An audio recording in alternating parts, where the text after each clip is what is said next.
Hey, another reflection moment. Right now, there is a trend online where everyone's putting pictures of themselves as kids. So cute. And they're saying, this girl greets you at the front desk. This girl is the one that encourages you, right? And it's so cute to see these kid photos. But it got me reflecting. And right now, by the way, I am driving to my next location for my poetry tour. So excited to do a show tonight. But don't worry, I'm being safe. Just give me grace, as I definitely am looking more at the road than this camera. Okay. As I'm looking at everybody's photos, I was thinking about how we all have a design that's inherent in us from since we were a child.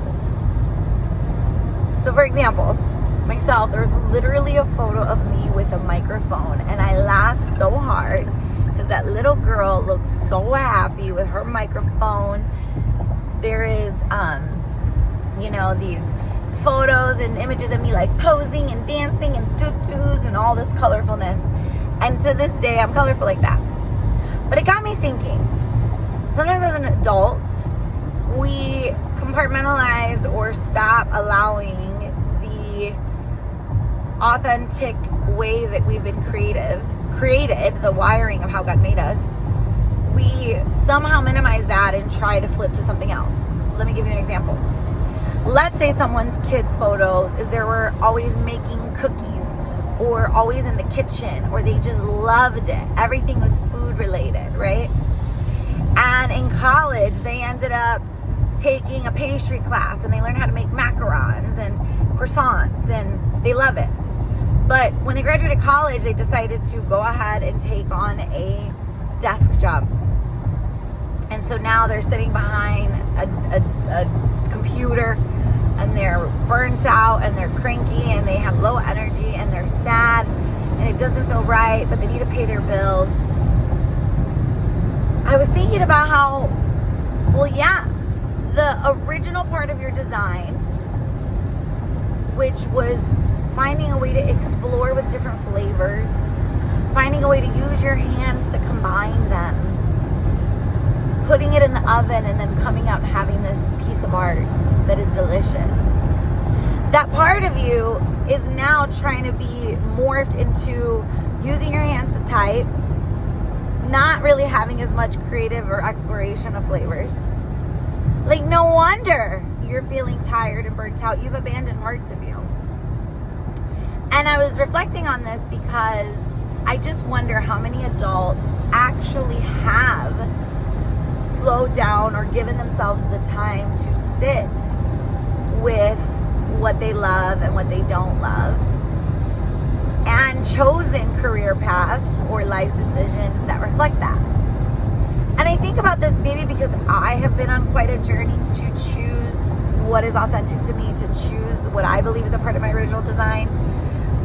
And for me, that's very highly correlated with faith. Like, I believe in God, and I believe in following the voice of the Holy Spirit in me to help work towards that. And so there's this relationship between knowing who I am and trusting that there is a God that is for me, that is good, that if I take the leap of faith or take the risk, that my needs will be met. But I also was thinking, so now I'm going to go a little deeper, that sometimes, right, we make choices that are in alignment with part of the ingredients and the creation of who we are. But other times we get pushed out of what wasn't for us.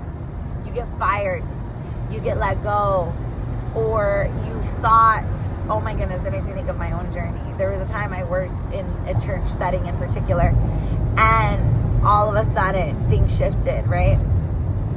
And at the time I felt so frustrated, but what I'm doing now is so much of a better fit of my gifts. And so I'm so grateful that it didn't work out, you know? And so sometimes if I guess what I'm trying to say is that if you are somebody that's in a season where you feel pushed out of some sort, use this as a blessing, as a gift, as an opportunity to reflect and go, okay, but what is authentic to me, and how do I take on a role that looks like the gifts that are inside of me? So stop applying for computer jobs when you're a pastry chef. That's always been your gift, you know?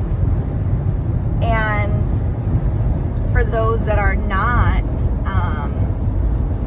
those that are trying to decide what they want to do and seeking out their own identity, or you feel lost or you feel stuck in some way, take a step back and think about the little you. And if you do find pictures of you as a kid, it might be helpful to go, wow, I loved being with my neighbors and playing outside. I loved dancing. I always kept to myself. I loved writing in private. Like, look back at what those things are that were authentic to you, and then think about the life choices you've made, the company you keep, and the career choices you've made as an adult.